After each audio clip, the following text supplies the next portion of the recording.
Vemos entonces cómo se hace la multiplicación de los cofactores y de los menores para hallar las determinantes de matrices de diferentes órdenes. Vamos entonces a continuar con la lectura de la guía. Otras definiciones relacionadas con los determinantes.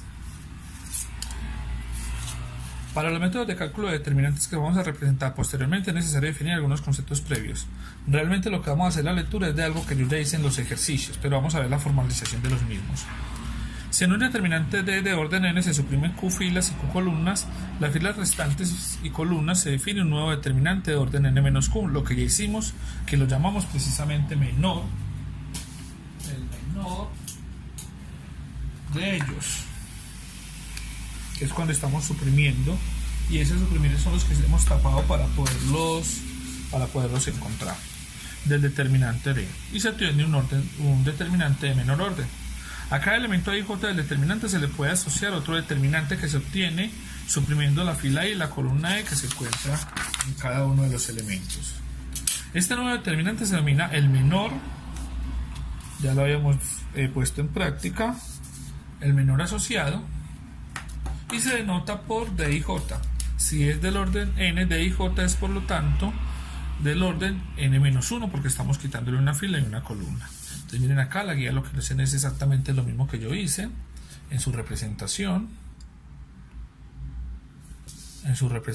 Suprimen una fila y una columna, y entonces ahí el menor sería la posición A1, 2, que es el que está en el círculo, y ahí me quedaría entonces una matriz de 4×4, porque la original es de 5×5, la que me queda como menor es de 4×4, y el arreglo para esa de 4×4 entonces sería A21, 23, 24, 25, 31, 33, 34, hasta llegar a 5×5, o sea, las que no se taparon cuando yo escogí ese cofactor, ese adjunto. Acá lo tenemos, acá la guía nos está mostrando cuál es.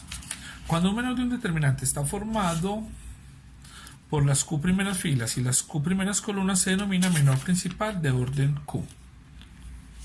Así, por ejemplo, en un determinante de orden 5, para obtener sus menores principales de orden 1, 2, 3, 4 y 5, el propio determinante, vamos seleccionando los elementos o filas y columnas como se indica a continuación. Entonces sería el determinante 1, el principal, el 2 del orden 2, mire que entonces va a tener las primeras filas y columnas de ellos, el 3, el 4 y el 5. Noten entonces que estos recuadros para los determinantes van terminando en los elementos que pertenecen a la diagonal principal, los que tienen los mismos subíndices. Veanlo acá: 1, 1, 2, 2, 3, 3, 4, 4 y el propio determinante que sería el 5, 5. Se llama adjunto del elemento, ya lo habíamos visto, al determinante, y miren acá tenemos la expresión con la cual trabajamos, que es sumar los subíndices de la posición de cada uno de los A y mirar si me da positivo o negativo para determinar los signos de la misma. Es decir, el valor de menor correspondiente a A sub IJ con signo más o menos según el lugar que ocupa, lo que ya hicimos. Propiedades de los determinantes las voy a enunciar, pero realmente las vamos a poner en práctica en la temática de la sesión del segundo fin de semana, que tiene que ver con la solución de sistemas de ecuaciones. Para calcular los determinantes por los métodos que se van a exponer a continuación, que son los que yo ya hice en los ejercicios anteriores, convendrá realizar una serie de transformaciones que no alteren su valor, pero que lo conviertan en otro más sencillo para calcular. Por ejemplo, tener muchos elementos nulos o ser triangular, lo que decíamos ahorita de encontrar el cero entre ellos para que se me simplificara. Para realizar dichas transformaciones deben tenerse en cuenta siempre las propiedades de los determinantes. No vamos a demostrar ninguna de estas propiedades a pesar de que las demostraciones son muy sencillas. Propiedad número 1. El determinante de una matriz es igual al determinante de su traspuesta. Propiedad número 2. Si una fila o columna tiene todos sus elementos nulos, el determinante es 0. Esta es la que tenemos que tomar como referencia. Esto es lo que tenemos que buscar de aquí en adelante, de modo tal de que yo pueda simplificar procesos. Un determinante que tiene dos filas o dos columnas iguales es 0.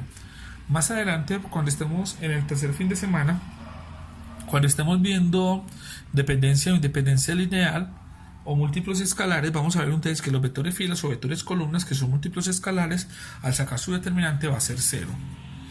Si en un determinante los elementos de una fila o columna son múltiplos de los de la otra, el valor del determinante es 0. Es exactamente esta parte que tengo acá. Solo que acá este múltiplo sería 1. Si el múltiplo es 1, entonces es la propiedad número 3. Un determinante en el cual una fila o columna es combinación lineal de la otra es nulo. Exactamente eso lo veremos en el tercer fin de semana, en la temática del tercer fin de semana. Si a una fila o columna se le suma otra multiplicada por una escalar, el determinante no varía. Si se cambian entre sí dos filas, el valor del determinante cambia de signo. Análogamente a las columnas. Este sí lo vamos a tener muy presente para que nos ayude a la hora de buscar soluciones. Este lo vamos a trabajar mucho. Multiplicando todos los elementos de una fila o columna por alfa, el determinante queda multiplicado por alfa. Sea el determinante la suma de dos determinantes. En general, si dos elementos de una fila o columna de un determinante son sumas de p números, se puede descomponer dicho determinante en la suma de p determinantes que tienen columnas y filas comunes. Propiedad número 10. El determinante de la multiplicación es igual a la multiplicación de determinantes.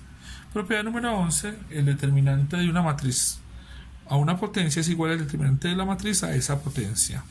Y nota general, el determinante de A más B es diferente al determinante de A más el determinante de B, para que no lo vayamos a cometer esos errores.